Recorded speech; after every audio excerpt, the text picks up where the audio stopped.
What's going on, everybody? It's Cody. Welcome back to the channel. 4-game Wnba Friday night slate, 5K to first. I'm glad to have 5K to first back. I would have loved to see 10, but we get that on Tuesday night as they've already dropped the early makings of that slate. But 5K here on Friday night. We do have a NFL game showdown slate, and then a 3-game college football slate on Draftkings as well. So a lot of stuff going on, but let's look at my lineup from tonight. I only did one, obviously, with the 2K to first. I just didn't want to make multiple lineups, and had a core of Skylar Diggins-Smith, Benaj Delaney, and Jonquel Jones. They absolutely smashed.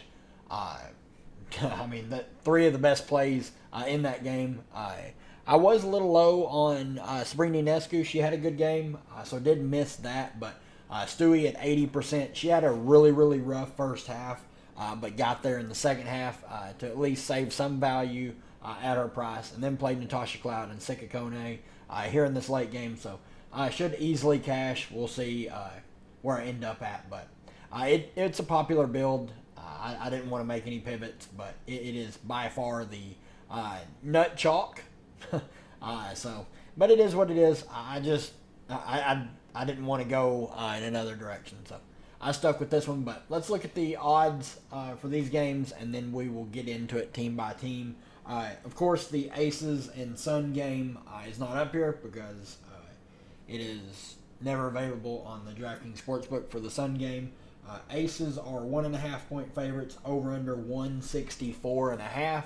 Minnesota at Indy, that game is going to be fun. Indiana, 2.5 point underdogs at home, over under 169.5.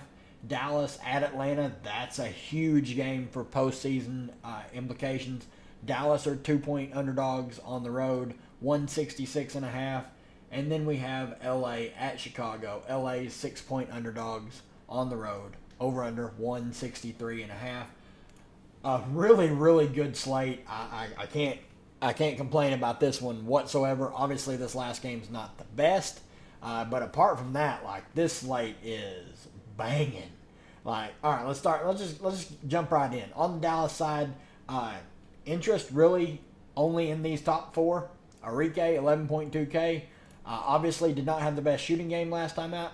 Still played practically the entire game. Peripheral stats weren't the best, but we know the ceiling is there for her with the peripherals of late. 11, 12, 11, 11. Peripherals just crazy high upside. Scoring the ball, big upside in a player like Arike. Satu, 10.9K. I think she's viable, but price is pretty steep for her. Minutes were down a little bit, but she did get injured in that game. Come back, so it wasn't too serious. Only shot 3 of 11, but she's going to stuff the stat sheet, so absolutely in play for tournaments. Natasha Howard was a big disappointment. Shot 7 of 18, 9 peripheral stats, but only 14 real-life points. Really disappointing. She actually didn't close, she was on pace to practically play the entire game, though, so 9,900 is a bit of a steal for her. And Big T at 9K. I think it's a little bit of an overcorrection on her price. She did explode against Washington, though, so I kind of get it, but I don't really want to pay that price tag for her.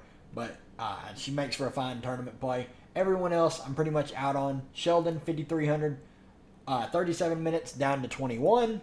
And then, obviously, when I play Uzan, she plays 3 minutes. And then when I don't, she immediately hops back up to 19. So, whatever. If you want to chase that, you can. Kalani Brown should play 10 to 15 minutes off the bench when Big T's off the floor. And that's about it for that team. On the Atlanta side, really only interest in the 5 starters. Ariel Powers continues to be out. Cheyenne Parker is questionable, but I am not expecting her to play. And even if she does, it's not going to mean much because she's coming off of a severe ankle sprain. So really just interest in the starters. Nas, 6,400. I think she's fine. She should play right at 29 minutes, close 29-31 range. Not the highest ceiling, though. Do want to mention that. The times that she scores a decent amount of real-life points, she can get there.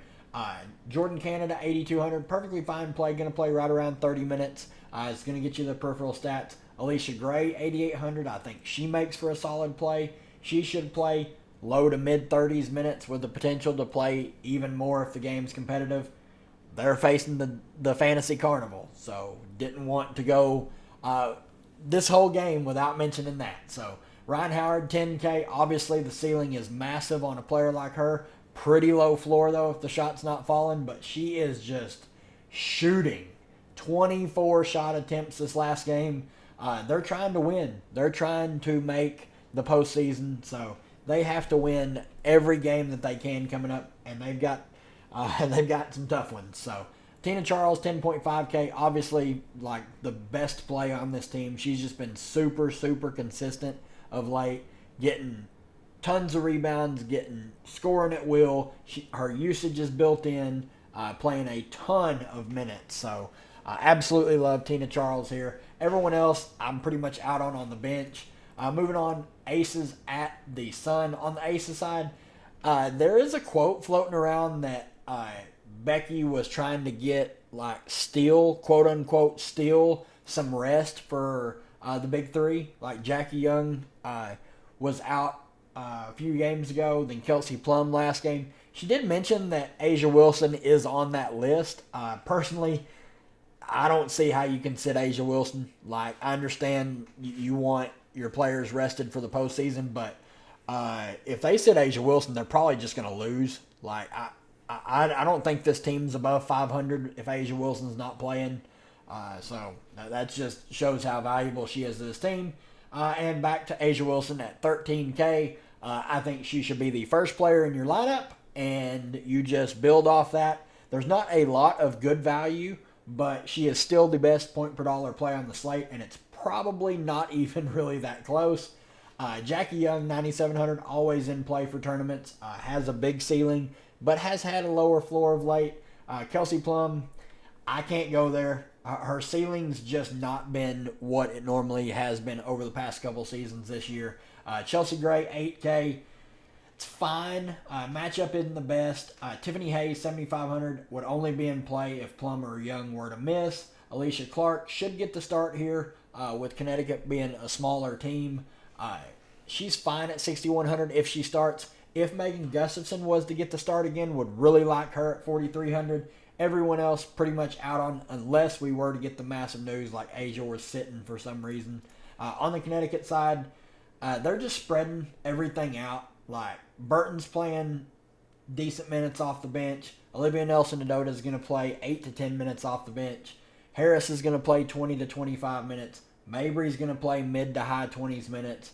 Dewana Bonner played more minutes last game, had a great game shooting the ball wise. This is the upside that she has. Obviously, big scoring ceiling. So don't mind her for tournaments. Bree Jones all the way up to 8,600 off back-to-back good games. I like the spot here for her, even though she's a tad overpriced for her season as a whole. Like, she was good at the start, then dipped down, and then she's had a good run these past couple games, but was pretty bad for the few before that. Dejanay Carrington, my favorite guard play of this group. Her minutes are just completely safe. Even though she doesn't have a super high offensive ceiling most of the time, she can put up a good score. If she scores in double figures, she can have a big game. She's just playing a ton of minutes because she's their best on-ball defender.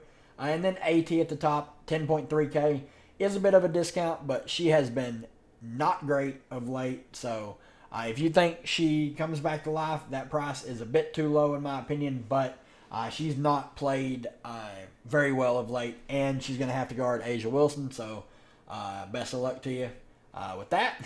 Asia absolutely baptized her the last time they played, so AT will definitely have some fire built in. Moving on, the main event of the night. Like, this game should be awesome.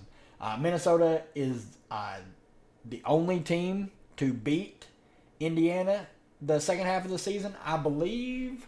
Let me make sure on that so I'm not lying. I'm pretty sure they're the only team to beat Indiana since the break. Let's see. Let's look here. Yep, I wasn't lying. I was correct. Minnesota's the only team to beat Indiana since the break. Obviously, that game was in Minnesota. This one is in Indy. Should be an awesome atmosphere. Should be a great game. Potential playoff preview. Nafisa Collier, 11.4K. In the games that she's played against Indy, she has absolutely smashed because the way Indy plays, it just feeds right into what she does best. She's one of the best plays in the slate. Courtney Williams, perfectly fine, but 9,100 is a bit high. Lana Smith, 8,100. Worry about the minutes. She did miss their last game. She is back now. Not on the injury report, but I'm worried about her minutes as a whole. Since they brought Misha Hines-Allen in, they've been limiting what Alana gets minutes-wise, and fresh off of her injury, not expecting full run. So tournament play at best. McBride and Carrollton both fine plays at sub 8K. I think they both make for solid tournament plays. Everyone else I'm pretty much out on. If you want to take shots in tournaments on like Natisha Heidemann, you can. Zandalasini, I guess, but I'm not crazy about her. On the Indy side, Fagbinlay is questionable with her shoulder. Not sure if she's going to play yet or not, but would make Melissa Smith look a little better. I prefer pretty much just their starters. I was all over Dantas last game. She played 14 minutes. Did not have a good game, but the minutes were there. So if Fagbinlay's out, I think you can go back to Dantas. Everyone else on the bench, I don't really have a lot of interest in. Lexi Hull got in massive foul trouble early. Still played 29 minutes. Put up 8.5 fantasy points when I bought into her. So the hype busted real quick when I was playing her. Melissa Smith obviously can get there if the minutes are there. Kelsey Mitchell, 9,500. She had a down game compared to her standards of late, but it was because the peripheral stats weren't there. So 18 real life points, 25 fantasy points. That's the kind of games you're going to expect from Kelsey Mitchell if the peripheral stats aren't landing and if she's not scoring 28 plus real life points. Aaliyah Boston, 11K, fresh off a 50 burger. Love the spot for her here. She just needs to be more aggressive on the offensive end, and she can have a huge game. Caitlin Clark, 12.8K. Let me start this. I'm playing Asia Wilson over Caitlin Clark. Bar none, without question. But I will say, the ceiling on Caitlin Clark is crazy right now. Fresh off a triple-double. She has massive assist upside. She can get rebounds at will. You never know. This is a home game against Minnesota, a team that they have struggled against. I could see Caitlin Clark putting up a big game here. I love the upside in tournaments. I think she's going to come in lower owned because fee's cheaper than her. Asia is only $200 more expensive, so a lot to like there. I love this window of these first three games. Pretty much like plays in all of them. Obviously, Dallas and Atlanta. You got Atlanta going up against the Fantasy Carnival, and they run a super tight rotation. Dallas, super condensed usage on that team. Aces, obviously you have Asia. And then this Minnesota-Indy game should be fast-paced and awesome with a lot of points. And then we have the Sparks and Chicago. This one won't take very long. Sparks did play some of their starters a lot more this game. Wnba played 31 minutes, had a good game. So don't mind going there. Just have to hope the game stays competitive and the minutes are there. Odyssey Sims played 31 minutes. She had a good game. I'm confident that she is going to play either way if the game blows out or if it's competitive. Rakia Jackson did not have a good game. I played Rakia, obviously. 23 minutes, 2 of 11 shooting. Barely did any peripheral stats. 6.5 fantasy points. I like the bounce back spot here for her. Obviously, she's been playing massive minutes. If she's not playing extremely poorly, she will get extended. Big Z played 28 minutes, had a great game. Love the spot here for her at 7,600. It's a revenge game, and you know her and Chicago do not get along. So everyone else here, I'm pretty much out on. If you want to chase Kia Nurse, you can. If you want to play and chase Ray Burrell, you can. I'm just not going there. I don't like chasing really any of these guard plays. If I'm playing anyone on the Sparks, it's going to be one of these top four. And then on Chicago, Kennedy Carter is back. I love the price tag on her at 9,800. Angel Reese, 11.6K. Solid tournament play, but I'm going to stay away. There's just far better plays in that price range. Camila Cardoso, 9,200. I think she makes for a good tournament play, even though she is a bit overpriced. Wnba and Allen are overpriced from when Carter was out, so I have no interest there. No interest in Bantam at that price, and really no interest in anyone else on this team. It's really just Carter, maybe some Cardoso in large field tournaments, and Reese as well can be sprinkled in there, but it's really hard to play her over like a Fee who's cheaper. It's going to be tough. She's going to be super low owned, but that's going to do it for me, guys. Really excited for this slate. A lot of really good games. Good luck to you guys. If you enjoy this content, leave a like on the channel. Really helps out the channel grow and reach more people. Hit the subscribe button if you haven't already. We're on the road to 600 subscribers. I'll be live 30 minutes before lock tomorrow, and we'll see you guys there.